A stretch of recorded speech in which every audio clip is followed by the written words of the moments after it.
My dear readers, to contemplate the spectacle of National Security Advisor Jake Sullivan's handling of the Ukrainian debacle is to witness a tragicomedy of diplomatic ineptitude, a masterclass in the art of timorous statecraft.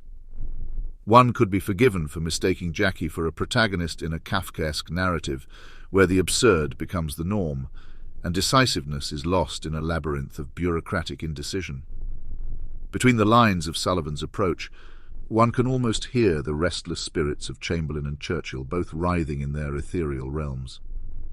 Chamberlain, because even he might blush at the level of capitulation to tyranny on display. Churchill, because the bulldog spirit he embodied is so conspicuously absent in the corridors of power where Sullivan resides. To envisage Chamberlain's ghost aghast at a reincarnation of his own infamous misjudgment, and Churchill's, seething at the sight of such a spineless stance towards a modern despot, is to understand the depth of Sullivan's failure. In this grand historical theatre, Sullivan has managed the extraordinary feat of making Chamberlain's appeasement seem courageous by comparison, and Churchill's unwavering resolve an unattainable ideal. This is not merely a crisis of policy. It is a dramatic saga where the lessons of history are not just ignored but flagrantly scorned. Mr. Sullivan, an avatar of the kind of bloodless technocratic policy-making that confuses prudence with pusillanimity, seems to have forgotten that in the game of international politics, the currency is power, not platitudes. His reluctance to provide Ukraine with the long-range artillery and ATACMS from the onset of Russian aggression is not just a tactical error, it is a moral failing of the highest order.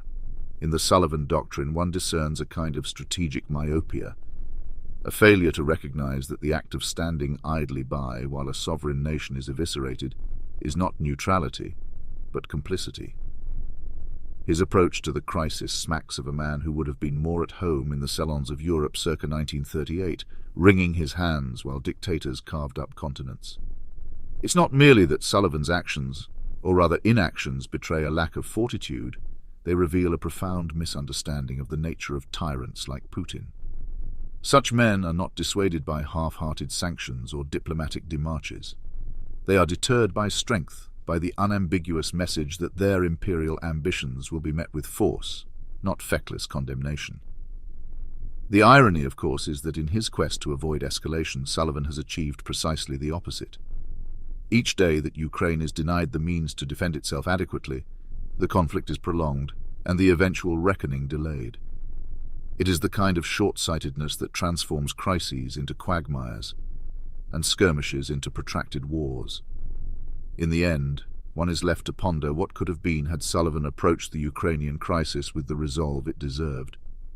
Instead of a steadfast ally, Ukraine received a lukewarm patron, more concerned with managing the optics of conflict than with championing the cause of freedom against the encroachments of despotism. Sullivan's defense of his policy, cloaked in the language of responsibility and caution, betrays a fundamental misapprehension of the nature of conflict and the role of power in international affairs. His remarks in the Roosevelt Room, where he attempted to parry criticism of his approach, only underscore the depth of this misjudgment. "That's kind of the rap on us," he said, acknowledging the critique, yet failing to grasp its essence. His insistence that tens of billions of dollars in aid and training represent a robust response is akin to a physician prescribing aspirin for a mortal wound. Sullivan argues against being paralyzed by escalation, while simultaneously embodying that very paralysis, hiding behind a veneer of concern for worst-case scenarios. This is not the mark of prudent leadership. It is the hallmark of a policy marooned in its own indecisiveness, mistaking inaction for strategy and caution for wisdom. In his words, one hears not the resolute voice of a nation committed to the defense of democracy, but the equivocations of a bureaucrat more concerned with the political ledger than the moral imperative.